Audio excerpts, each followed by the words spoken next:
Magandang araw po sa inyong lahat, Sir PB. Ako nga po pala si Dina. Isa rin ako sa masugid niyong tagapakinig. Ang ibabahagi ko pong kwento sa inyo ay totoo pong nangyari. Taga Romblon po ako at ang bungangka namin. At makaka-relate po ang sino mang taga roon na makaririnig ng mga ibabahagi ko sa kwento kong ito. Bali naganap pong lahat ng ito noong mga panahong dekada 80 pa, kung saan yung lalawigan namin ay masasabi kong kabilang sa pinakamahirap na probinsya. Pagkat mahirap po talaga ang pera ng mga panahong iyon doon sa amin. Pero sagana naman pagdating sa mga pananim, lalo na yung mga may lupang sinasaka. Noong mga panahong iyon ay wala pa pong kuryente sa amin. Nasa bulubunduking bahagi po kami nakatira, kung kaya umaasa lang kami sa gasera. Mayroon din naman kaming Petromax na tinatawag noong mga panahong iyon, pero bihira lang namin iyong gamitin. Kapag may mga okasyon lang, di kaya naman itadayo ng handaan at aabutan ng gabi sa daan. Minsan nagkaroon ng malakas na bagyo. Di ko na matandaan yung pangalan ng bagyo na yon. Basta nasira yung mga pananim namin. Naapektuhan talaga kami. Kaya medyo mas lalong umirap noong mga pagkakataon na yon.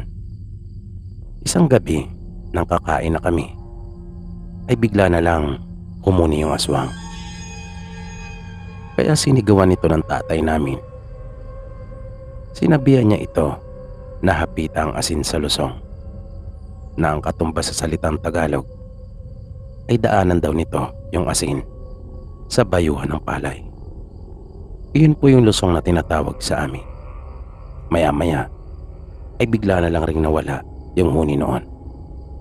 Kaya inutusan na nila nanay si kuya na magkayod na ng nyog para may maidagdag sa ulam naming paksiw na malilit na isda.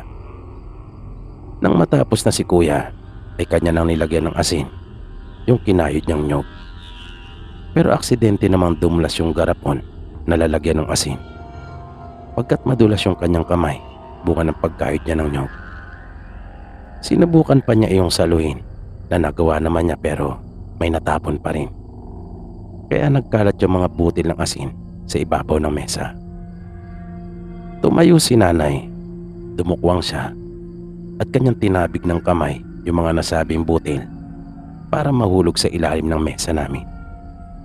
Habang pabiro nitong sinasabi na baka may aswang na nasa ilalim ng mesa. Kaya daw niya ginawa iyon. Nang bigla na lang may bumoses, kung kaya napatingin kaming lahat sa ilalim. At nakita namin ang paa at likod ng isang tao na nagmamadaling umalis para lumabas. Dumaan ito sa pinto ng kusina namin na nakasara noong mga sandaling iyon. Kung kaya nawasak talaga. Tumayo kaagad si tatay at kanyang kinuha ang itak. Pero hindi na namin iyon nakita pa. Kaya bago kumain ay amin na munang kinumpuni nung nasira naming pinto. Nag-alala kasi kami na baka bumalik yung aswang at madali itong makapasok. At bago kami matulog ay sinigurado talaga naming hindi sila basta-basta makakapasok sa loob ng bahay namin. Buti na nga lang at may alam din kahit papaano yung mga magulang namin kung papaano ko kontrahin yung mga aswang. Pero naniniwala talaga akong may mga kakayahan silang angat sa karaniwang mga tao, tulad na lamang ng tinatawag na pambulag. Dahil hindi talaga namin iyon nakita kung hindi pa napatakan ng asin. Doon ko rin nalaman na kontra pala talaga sa mga aswang ang asin. Hindi nga lang ako sigurado kung aplikable at umuubra din ba ito sa lahat ng uri ng aswang. At hindi yun ang unang pagkakataon na may nangyaring ganon doon sa may amin. Mayroon nung okasyon sa bahay namin, at kung hindi ako nagkakamali ay kaarawan yata iyon ng panganay naming kapatid na si Kuya Bert. May asawa at mga anak na ito noong mga panahong iyon, pero mas pinili niyang idaos iyon sa bahay namin at hindi doon sa bahay nila. Ang balak talaga ng kuya namin ay kami-kami lang ang magkakasamang magdiriwang ng kanyang kaarawan. Kaya nga yung baboy na may katamtaman lang na laki ang kanila noong kinatay. Pero biglang dumating yung iba naming mga kamag-anak galing sa kabilang bayan. At ganun din yung mga kaibigan at kumpare ni kuya. Kung kaya gabi na ay nagkatay pa sila. Nakiusap siya sa tatay namin na kung maaari ay katayin yung isa naming baboy at kanya na naman daw iyong papalitan sa kinabukasan. Dahil nakakaya naman sa mga dumating na bisita. Naunawaan naman yun ng tatay namin at kahit ito ay hindi talagang nasa isip. Dahil sa nakakahiya nga. Lalo na at may kalayuan pa yung pinanggalingan ng iba naming kamag-anak. Kaya nagkatay nga sila ng isa pang baboy. Yung lutuan namin noon na tinatawag na dapog doon sa amin ay nakahiwalay sa mismong bahay. Ganong kadalasan ang ginagawa ng mga taga roon sa amin para hindi madamay yung bahay kung sakali mang magkasunog. May ilan na kasi mga pangyayari na nasunog yung bahay nung mga taga roon sa amin dahil sa nasa loob at kasama sa bahay ang lutuan, nagatong ang gamit. At yun na nga, matapos po nilang katayin yung pangalawang baboy ay kanilang nilinisan yung karne doon sa may batis na malapit lang sa bahay namin. Malinaw pa ang tubig ng mga batis sa amin at sa tabi rin nito kami kumukuha ng aming iniinom at ginagamit sa mga pagluluto. Umuukay lang kami at gumagawa ng butas sa tabi ng batis na tinatawag sa aming pupon. Matapos nilang malinisan doon sa batis yung baboy, ay dinala na nila iyon sa loob ng dapog, kung saan nagpasok sila ng isang mesa at doon na nila hiniwa at tinadtad yung mga karne. Naroon noon ang tatay namin at yung tsuy namin na nakababata niyang kapatid. Bali ito kasi ang magaling magluto noong mga panahong iyon. Kung kaya nga lagi itong naiimbitahan sa mga kasiyahan at kapag may mga dinaraos na okasyon doon sa lugar namin. 4 silang lahat na naroon ng mga sandaling iyon. Habang nagluluto na yung tsuy namin, sila tatay naman at iba pa nilang kasama ay abala pa rin naghihiwa ng mga karne.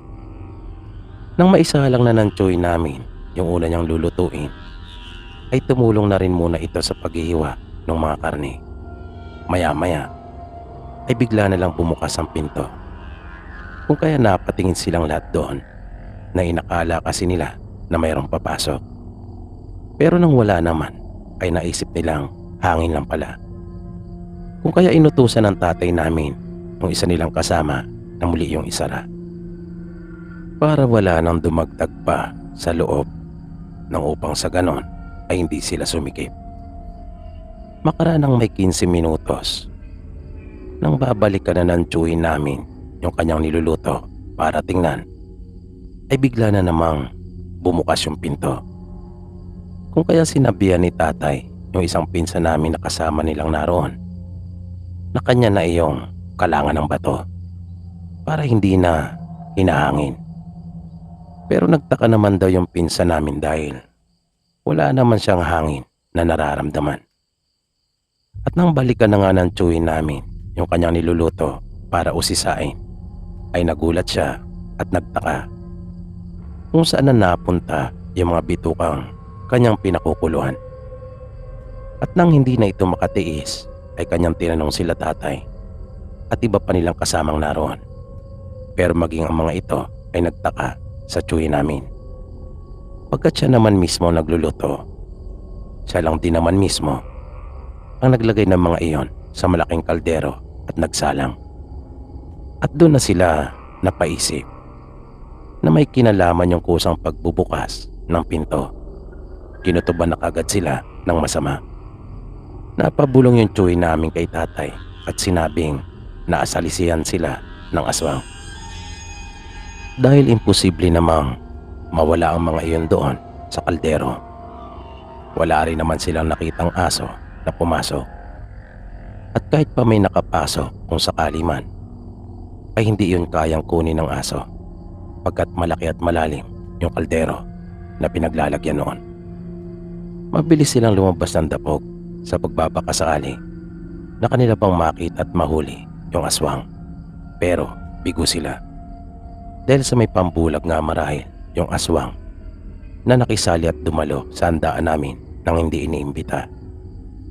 Pero huli na namin nalaman ang tungkol doon pagkat inilihim muna iyon nila tatay sa amin dahil ayaw nilang masira yung pagdiriwang ng kaarawan ni kuya.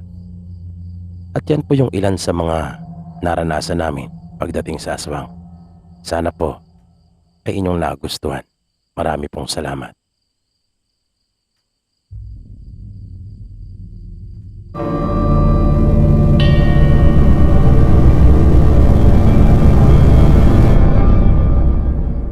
Magandang gabi po sa inyo, Sir Pipi.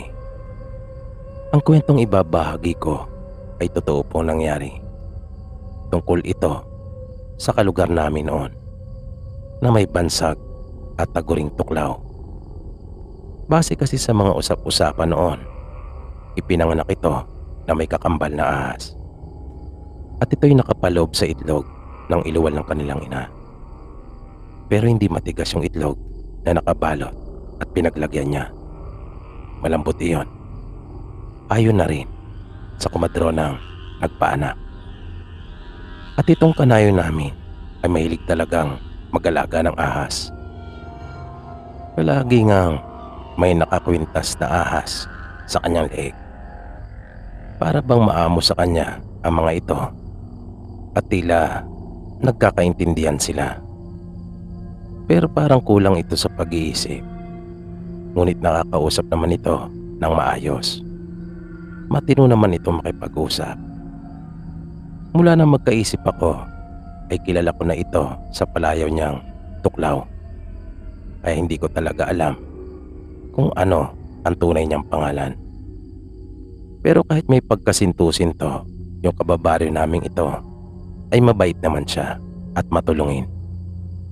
Kapag masaya nga ito, ay nagpapakita pa ito sa amin ng mga kamangamangang gawa. Tulad na lamang ng biglaang paglalaho ng barya. Nagagawin niya iyon sa harapan mismo ng aming mga mata.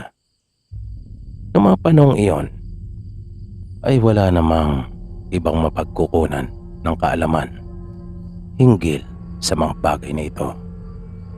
At wala rin namang maaari magturo sa kanya. At para sa akin, hindi talaga iyon isang gimmick o trick na tinatawag. Dahil wala talaga iyong eksplenasyon. Pagkatarap-harapan niya talaga yung ginagawa. Kitang-kita namin kung papaano niya inilapag ng dahan-dahan yung barya sa isa niyang palad.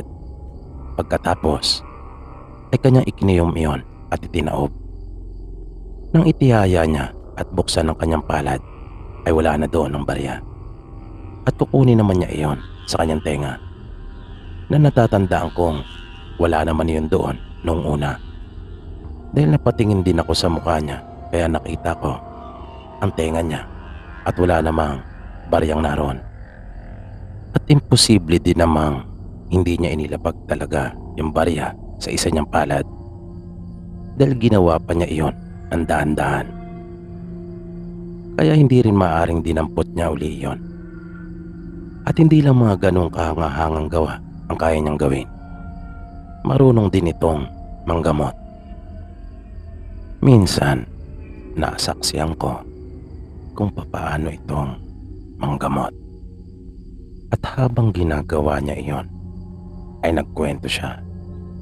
At sinabing mayroon kaming kalugar na isang aswang. Nakasalubong daw niya ito nung nagdaang gabi. Kahit gabi na kasi at madilim, ay mahilig pa rin gumala si Tuklaw. Hindi ito natatakot. Parang siya nga lang yata ang nakagagawa noon doon sa aming lugar.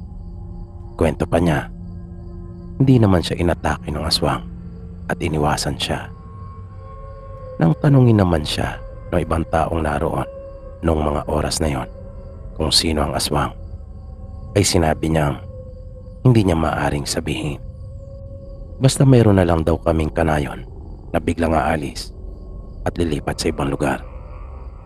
At makaraan nga ang wala pang isang linggo ay nabalitaan na lang naming umalis na sa aming lugar ang isang pamilyang matagal na ring naninirahan doon.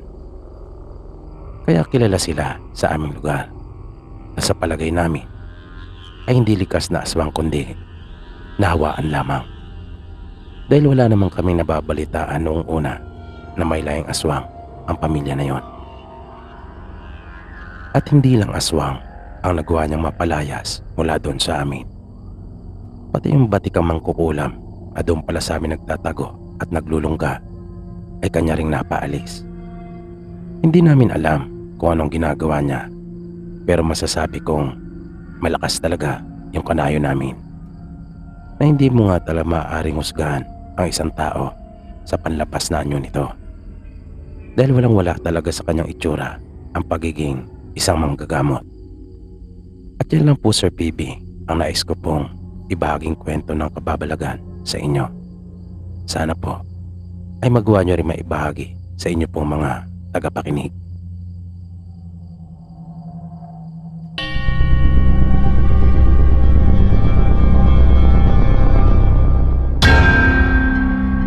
Magandang gabi po sa inyong lahat, Sir PB.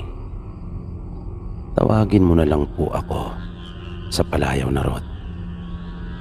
Ako'y isa rin pong OFW at palagi po akong nakikinig sa inyong mga kwento. Ang ibabahagi ko po sa inyo ay personal kong karanasan. At ito po ay nangyari doon sa aming probinsya noong binata pa po ako.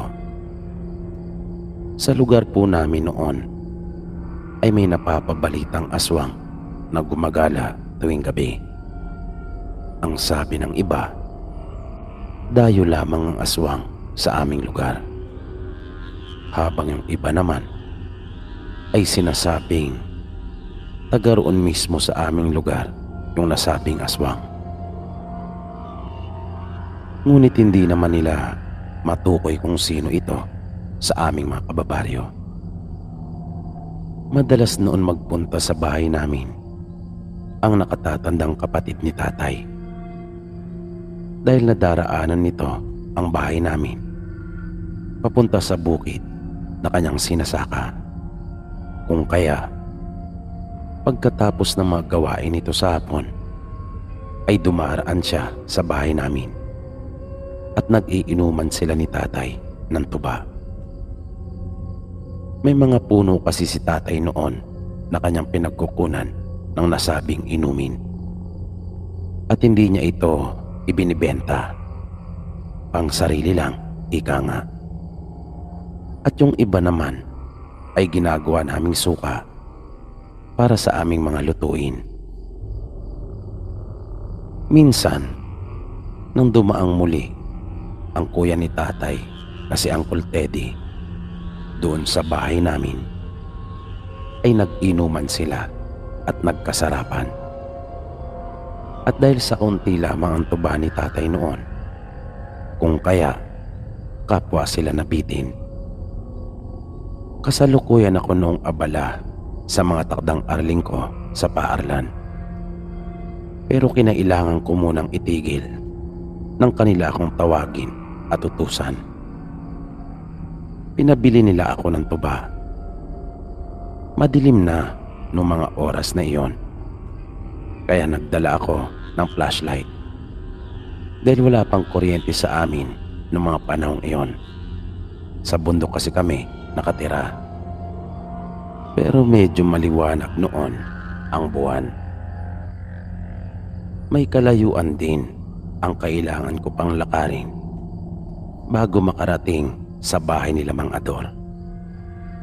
Ito kasi ang masasabing pinakamalapit sa amin na maaaring mabilan ng tuba. 2 galon ang dala ko noon. 50 pesos lang yung isang galong tuba na kasing laki ng malaking lagayan ng ketchup.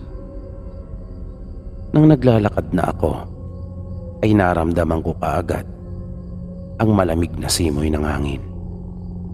Nanindig yung mga balahibo ko dahil doon. Pero ayos lang naman sa akin iyon. Dahil sanay naman ako maglakad kahit gabi. Doon kasi sa amin noon, hindi basta-basta pinaniniwalaan yung mga kumakalat na bali-balita. Lalo na at wala namang matibay na patotoo. Kaya kahit pa may napapabalitang aswang na gumagala, ay hindi naman namin pinapansin at pinag-uukulan ng sapat na atensyon. At mula kasi pagkabata hanggang sa magbinata ako, ay wala naman akong naranasang kakaiba o tungkol sa mga aswang.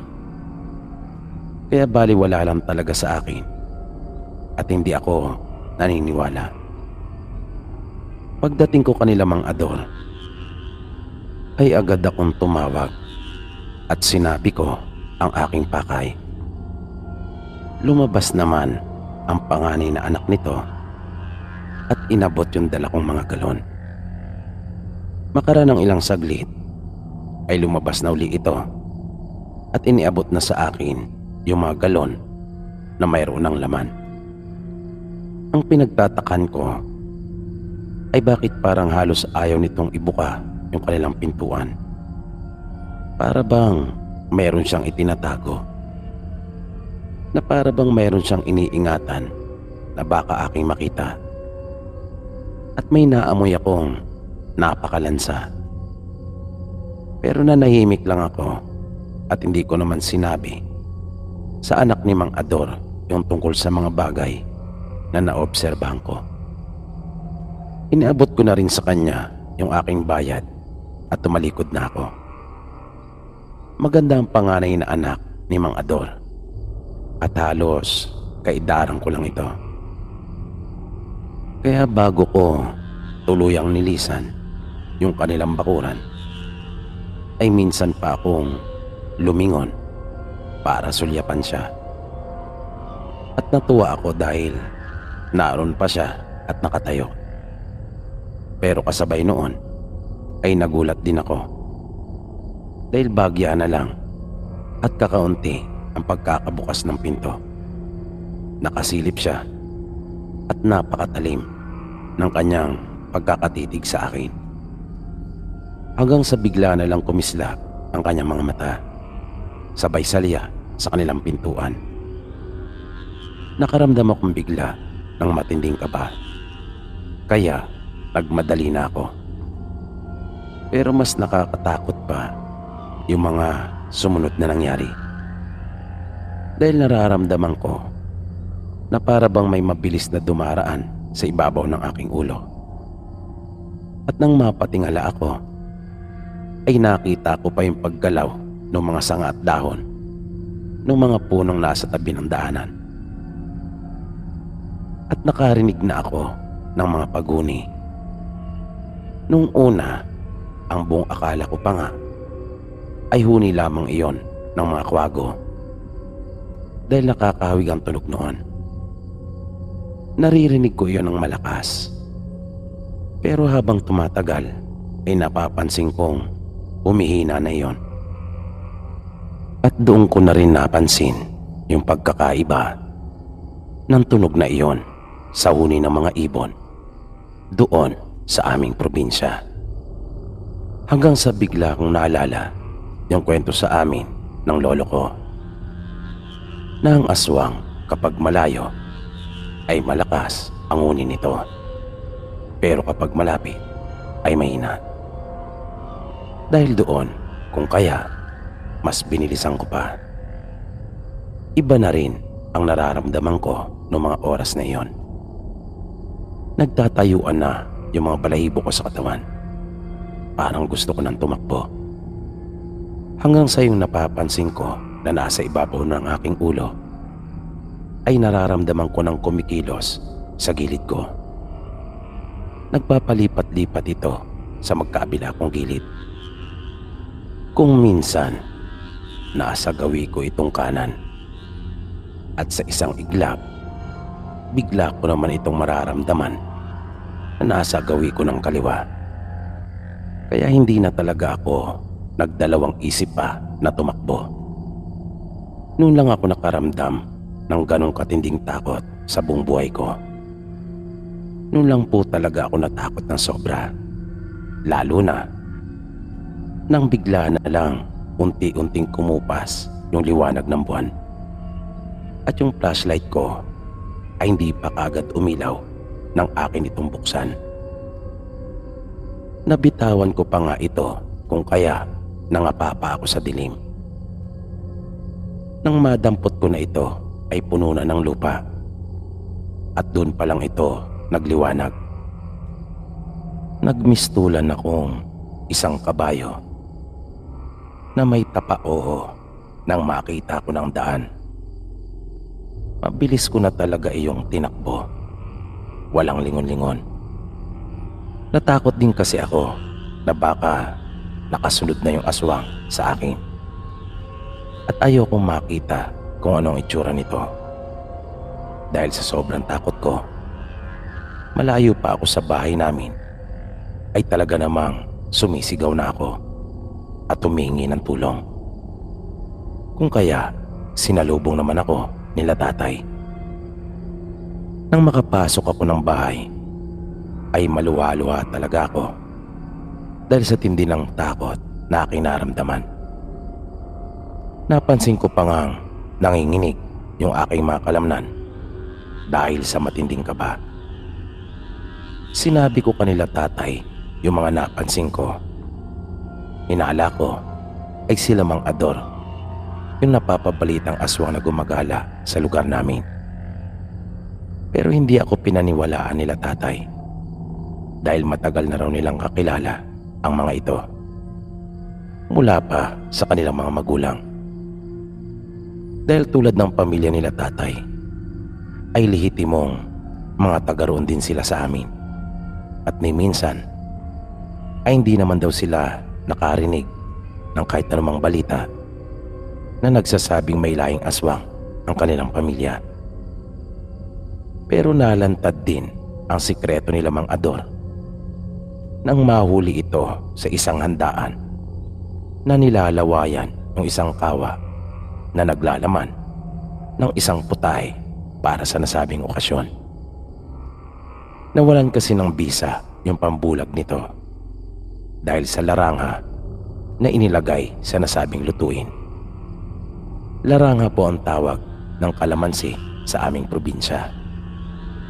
At yung usok ng nilulutong ulam na yon na may laranga ang siyang nalanghap ni Mang Ador at nagpawala ng bisa sa kakayahan niyang makapambulag habang isinasagawa niya yung paglaway doon. Nagulat pa nga raw yung mga tao nang makita na lang nila si Mang Ador na naroon at nakatuwad habang nilalawayan yung isang kawang ulam na yon. Dahil doon ay nalaman ng lahat ang itinatago nilang sikreto. Pero tama din ang sabi ni tatay na wala naman pala talaga silang laing aswang. Nahawa lang din pala ang mga ito nang dumalo ang kanilang mag-anak sa isang kasalan. Nang ikasal ang pamangkin ni Mang Ador sa kabilang pulo. At dahil sa matinding kahihiyan na sinapit ni Mang Ador, ay nagpasya na lang silang lisanin yung aming lugar at nagpakalayo-layo. Mula noon ay hindi na muling namataan o nagbalik sa lugar namin isa man sa miyembro ng kanilang pamilya.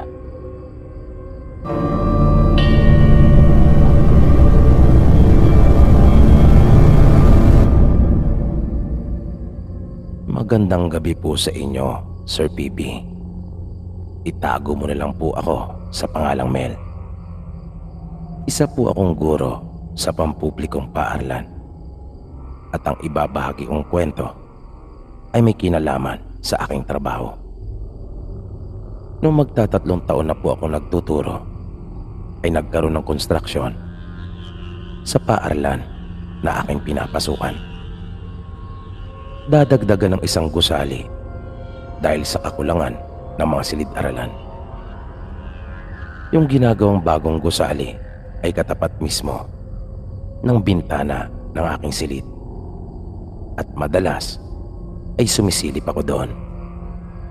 Dahil naaalala ko noong mga panahong nag-aaral pa lamang ako at pumapasok din ako sa construction para may maipangdagdag ako sa aking mga gastusin sa aking pag-aaral. Pero minsan, nang mag-isa na lang ako sa aking silid, ay may umagaw sa aking atensyon. Kung kaya napatayo ako at lumapit sa may bintana. Nakita ko na nag-uuwian na rin yung mga trabador. Pero may isa na nagtatago doon sa may likurang bahagi ng barracks.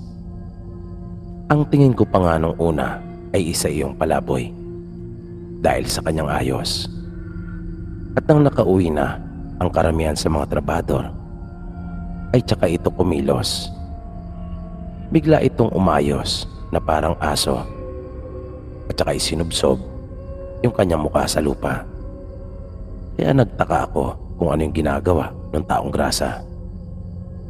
Lumipat ako ng pwesto para makita ko ng mabuti kung ano yung kanyang ginagawa. Nang nasa ibang anggulo na ako, ay doon ko nakita kung ano yung sinisibasib niya. Isa yung pusa. Nagkalat yung dugo sa palibot ng kanyang bibig at mukha para itong gutom na gutom. Nandiri talaga ako sa aking nasaksihan. Kaya bumalik na ako sa aking mesa dahil hindi ko na kinaya. Pero ang nasa isip ko pa rin noong mga oras na iyon ay may diferensya sa pag-iisip yung tao na iyon. Nang matapos ko na yung aking ginagawa at uuwi na, ay lumapit akong muli doon sa may bintana upang akin na iyong isara. Pero nagulat ako nang may mapansin ako nakasabit doon sa may puno. Nang sipating ko pa yung mabuti, ay napag-alaman kong yun pala yung pulubi na aking nakita kanina na kumakain ng pusa. Pero sa pagkakataong iyon, ay medyo nag-iba na ang pananaw ko tungkol sa kanya. Lalo na nang mabilis itong magpalipat-lipat ng pwesto. Doon na ako nagkaroon ng isipan na hindi siya pangkaraniwang tao. At dahil sa kumakain siya ng sariwang karne at sumisip-sip ng dugo, kung kaya naisip kong marahil ay isa itong aswang.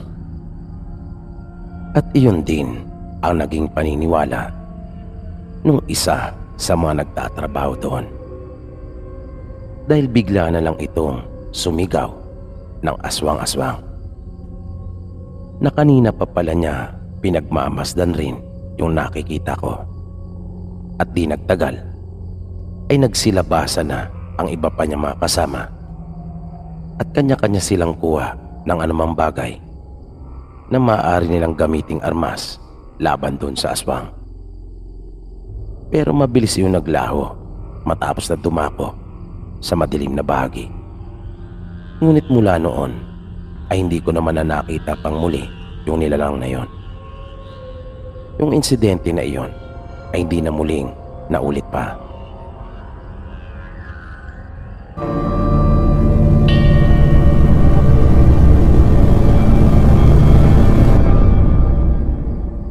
Ako nga po pala si Gabriel.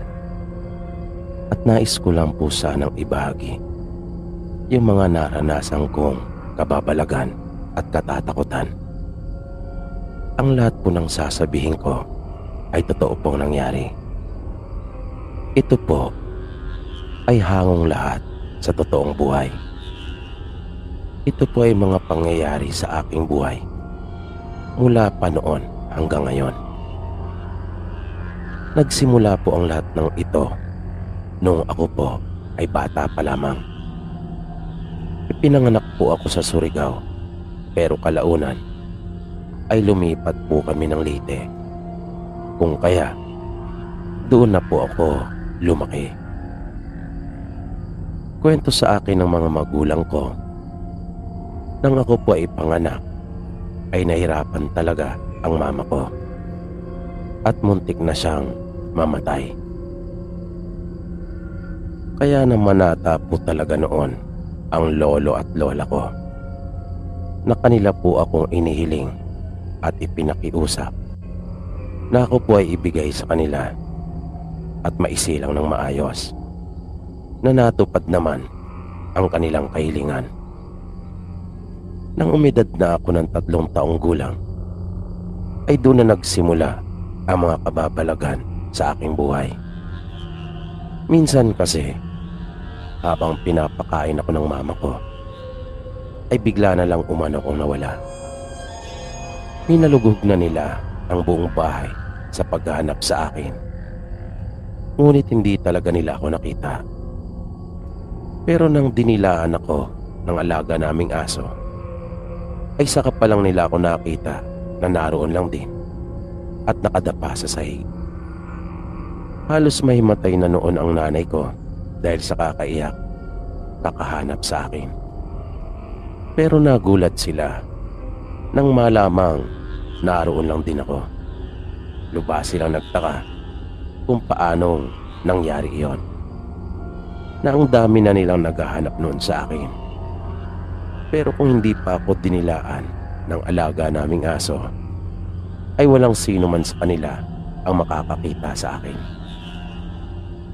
Nang ako naman ay mga 5 taong gulang na, ay madalas daw nila akong makita na mayroong kausap, kahit wala namang ibang tao na naroon at ako lamang mag-isa. At hindi lang yon. Isang araw ay nakita naman ako ng isa naming kapitbahay na nagpunta daw ako doon sa may baybay. Malapit lang kasi ang dagat doon sa amin. Mga 50 metro lang siguro ang layo nito mula sa aming bahay. Kaya agad na nagsumbong sa mga magulang ko yung kapitbahay naming iyon, na nang malaman naman ng papa ko ay nagmamadaling sumugo doon sa baybay. Nag-alala talaga sila ng gusto, dahil nga sa 5 taong gulang pa lamang ako at ang taas ng tubig ng mga oras na yon. Halos maubos na daw ang lakas ng tatay ko sa kakalangoy para lang maabutan ako. At nang kanya na akong mahawakan, ay agad niya akong hinila at nagtaka siya nang makitang nakapikit ang aking mga mata at tila ba mahimbing na natutulog. At nang madala na niya ako sa dalampasigan, ay dun pa lang ako nagising. At ang una ko raw sinambit ay napakaganda ng paraiso. Matapos ang pangyayaring iyon, ay nagpasya ang mga magulang ko na lumipat na lang kami ng bahay, yung malayo sa dagat. Kaya nanirahan kami noon sa bukid kasama sila lolo at lola. At naging maayos naman ang aming naging pamumuhay doon. Lahat ng aming mga pananim ay magagandang lahat ang tubo at sagana lagi ang aming ani. Nang mag-7 taong gulang na ako, ay doon naman na nagumpisa na makakita ako ng mga engkanto. Malinaw ko silang nakikita, pati na rin yung mga tirahan nila. At sa gabi naman, ay naririnig kong malinaw ang paghuni ng mga aswang na dumadapo sa mga kahoy. Sa maniwala po kayo o sa hindi, ay totoo po talaga sila. Kahit ang mga engkanto ay totoo pong umiiral at existido. Sa mga nakita ko, ay masasabi ko pong iba-iba ang uri ng mga engkanto. Meron pong puti na engkanto. Meron din namang itim at pula. Mayroon din pong engkanto sa dagat. At may kanya-kanya silang teritoryo at hangganan. Ang mga tagalupa ay sa lupa. At yung mga nasa karagatan at iba pang anyong tubig ay doon rin lamang. Noong una sa tuwing nagpapakita po sila sa akin, ay nangihina po talaga ang aking katawan. Kung minsan naman ay nagkakasakit ako na tumatagal pa nga ng 1 buwan. At kapag gabi ay tinatakpan ko na lang pagkaminsan ang aking mga tenga dahil sa ayaw ko silang marinig.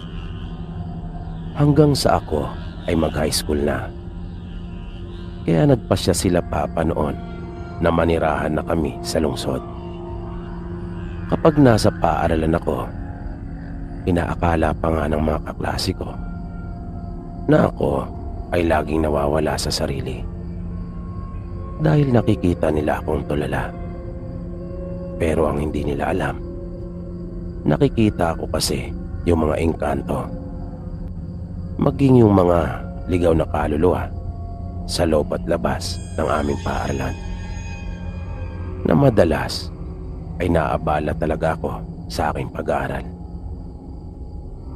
Hindi ko na kasi magawang makapakinig ng mabuti sa mga itinuturo sa amin ng aming mga guro. Minsan nga, habang nasa loob kami ng silid-aralan, ay nagulat na lang ako nang makita ko ang isang engkanto na katabi mismo ang aming guro at dinidilaan siya nito. Dahil sa yung engkanto ay nagandahan sa kanya. Kung kaya, ipinipikit ko na lang ang aking mga mata. Doon din sa silid naming iyon ay madalas nagpapakita sa akin ang isang babae na duguan ng katawan at umiiyak. At minsan ay nakita ko ito, nakatabi yung isa naming kamag-aral at parang gusto niya itong saktan. Nakita ko ito na kanyang sasakalin yung aming kamag-aral. Kung kaya, napasigaw ako ng wag. Kaya biglang natuon naman yung atensyon nila sa akin, sabay nagtawanan. At napatanong kung napapaano raw ako. Na nagdahilan na lang ako at sinabing may nakita kasi akong bubuyog na dadapo sana sa isang kaklase namin. At napailing na lang silang lahat. Nang mapasulyap akong muli doon, ay nakita ko yung babae na nakatitig sa akin at ito ay galit na galit. Nang sumunod na araw ay hindi ako nakapasok. Nakiusap kasi si Lolo sa akin na kung maaari ay tulungan ko sila ni Lola sa pag-aani. Bali pinauna nila ako nun sa bukid dahil may mga bibilin pa umano sila. Nang masapit ko na yung kubo sa bukid ay naisipan kong maupo dun sa duyan. Yun kasi yung paborito kong pwestuhan kapag naroon ako. Maya-maya ay may bigla akong narinig na tinig. Tinig iyon ng isang babae na parang tinatawag niya ang pangalan ko. Kaya pinakinggan ko pa yung mabuti at narinig ko nga yung pangalan ko. Kaya nagtaka ako kung sino nagmamay-ari ng boses na yon. Kaya napatayo ako at iginala ang aking paningin. Paglingon ko sa may puno ng santol ay nakita ko ang isang magandang babae na sa tansya ko ay kaidaran ko lang. Muli niya akong tinawag upang lumapit. Sinabi niya sa akin na huwag akong matakot. Kaya lumapit naman ako at nang magkaharap na kami ay nagpakilala siya sa akin at sinabing siya ay si Liwaya. Tumugo naman ako at binanggit ko ang aking pangalan. Mabilis na sinabi nitong oo, alam ko, na napakamot na lang ako sa aking ulo dahil nalimutan kong tinawag niya nga pala ako at sa pangalan ko pa mismo. Maya-maya ay sinabi din niya sa akin na sabay daw kaming isinilang. Isinilang, patanong na sagot ko sa kanya. At mabilis niyang sinabing oo. Niyaya niya ako na magpunta sa paborito niyang pasyalan. at sigurado raw na akin yung magugustuhan. Pumayag naman ako pero sinabi ko sa kanya na basta wag lang kaming magtatagal dahil baka hanapin ako nila lolo at lola. Tumango naman siya at nangiti. At bigla na lang nagkaroon ng butas yung malaking puno ng santol, na yung butas noon ay tamang-tama lang para sa aming mga katawan. Pagpasok namin doon ay nasilaw ako sa matinding liwanag. At nang humupa ay sunod ko namang nakita ang isang kubo na napapalibutan ng napakaraming halaman. May mga ibon din at paru-paro na iba't iba ang kulay. At bago makarating doon sa kubo ay mayroong isang maliit na tulay. Nayari ito sa binuloktot na kahoy na ang ganda ng pagkakagawa. Napakahusay talaga ng pagkakayari noon. At sa ilalim ay may mga bibe. Kung kaya napahinto akong sandali pagkat nakakaaliw silang pagmasdan. Hanggang sa tawagin na ako ni Liwaya. Nang makalapit na ako sa kubo ay doon ko palang napansin na ang pinakabubong pala noon ay yari sa napakalaking dahon ng santol.